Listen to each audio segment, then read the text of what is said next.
Blessed and happy Saturday to all of you, my dear friends, my dear brothers and sisters, my dear followers. Today is March 14, 2026. And in today's Gospel from the account of Luke chapter 18, verses 9 to 14, Jesus tells the story of the Pharisee and the tax collector to remind all of us that God does not measure the greatness of our prayer by the eloquence of our words, but by the humility of our hearts.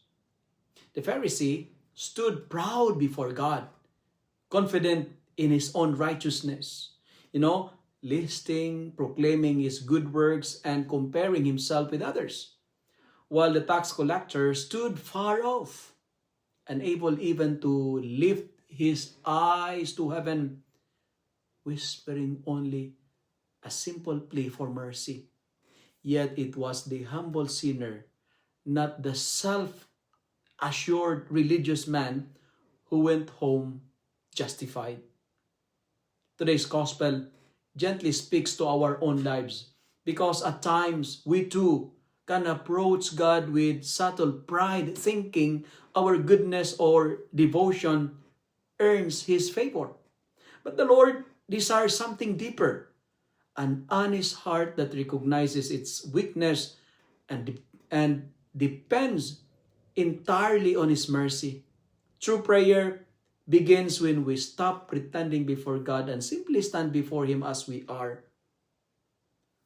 Wounded, yet hopeful. Sinful, yet trusting in His compassion. When we humbly acknowledge our need for His grace, heaven opens and God draws near to us with tenderness. In that sacred moment, my dear friends, we realize that holiness does not begin with perfection, but with humility.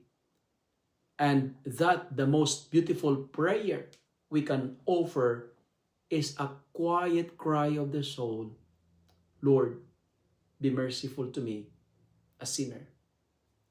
Two persons asking for a blessing, but only one bring home the blessing, and that is the tax collector.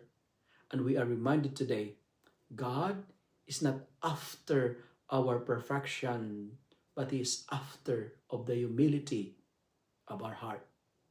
Like this tax collector, may we say, Lord, be merciful to me, a sinner. If you love and like this reflection, kindly share it with your friends, share it with your family, make the Word of God viral so that many will be blessed.